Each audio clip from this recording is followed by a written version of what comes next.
Hello everyone.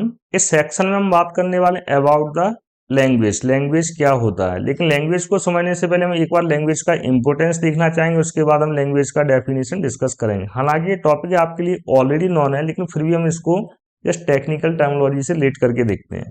Right, किसी example से compare करेंगे जिससे आगे आने वाले लेक्चर में आपको प्रोग्रामिंग लैंग्वेज का डेफिनेशन और मीनिंग बहुत अच्छे से क्लियर होगा।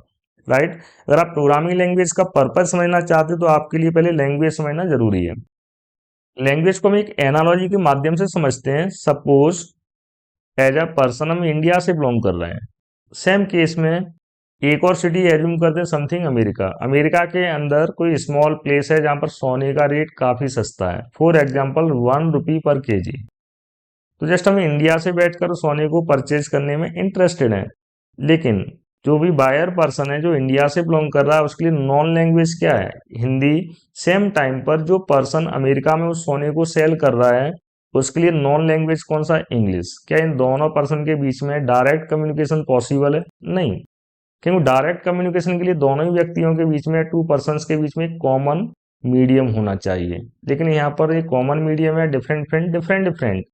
मतलब आप हिंदी में बात करोगे और जो सामने वाला व्यक्ति है वो इंग्लिश में बात करेगा, तो कभी एक दूसरे की भाषा को समझ ही नहीं पाएंगे। इस टाइप से कम्युनिकेशन पॉसिबल नहीं है, तो किसी भी टाइप का डील डन करना पॉसिबल नहीं होगा। इस केस में आप देख रहे हो, भले ही सोना कितना भी सस्ता क्यों ना हो फिर भी परचेज करना पॉसिबल है नहीं, क्योंकि दोनों व्यक्तियों के बीच में कोई कॉमन मीडियम ही नहीं है। मतलब एक दूसरे से ठीक से बात ही नहीं कर पाएंगे, एक दूसरे की बात को समझ ही नहीं पाएंगे, तो किसी भी टाइप का कम्युनिकेशन पॉसिबल नहीं है। और जब कम्युनिकेशन पॉसिबल नहीं होगा तो फाइनली ये डील पॉसिबल नहीं होगा। मतलब भले ही सोना कितना भी सस्ता है फिर भी आप परचेज नहीं कर पा रहे हो। तो फिर आप बात करते हैं सॉल्यूशन क्या है। तो इस केस में एक्चुअली 3 सॉल्यूशंस अवेलेबल हैं, जिसमें से फर्स्ट सॉल्यूशन है अमेरिका के अंतर्गत जो सेलर है अगर वो इंग्लिश के साथ साथ हिंदी को भी लर्न कर लेता है, देन कम्युनिकेशन पॉसिबल होगा कि नहीं? Yes, right. दूसरा सॉल्यूशन क्या है? इंडिया के अंतर्गत जो व्यक्ति बैठा हुआ है जिसको हिंदी आती है, अगर वो इंग्लिश को लर्न कर ले तो फिर उसके लिए भी इंग्लिश में बात करना पॉसिबल हो जाएगा। इस तरह से अगेन कम्युनिकेशन पॉसिबल है। लेकिन इन दोनों में से एक भी सॉल्यूशन रिकमेंडेड नहीं है। रीजन?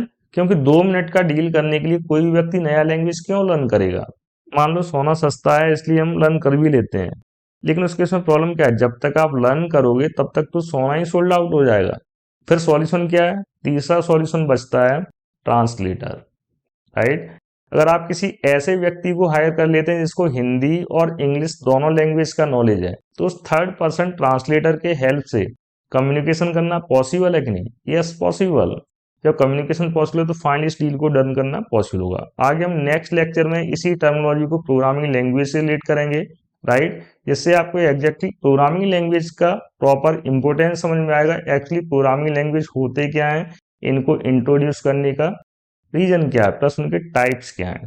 लैंग्वेज का इंपोर्टेंस देखने के बाद हम बात करते हैं what is the definition of language. Language का इजीएस्ट डेफिनेशन है language is a common medium between two persons by using which they can communicate with each other. Language simply दो पर्संस के बीच में एक कॉमन माध्यम है जिसका यूज करके दो पर्संस एक दूसरे से बात कर सकते हैं, कम्युनिकेट कर सकते हैं।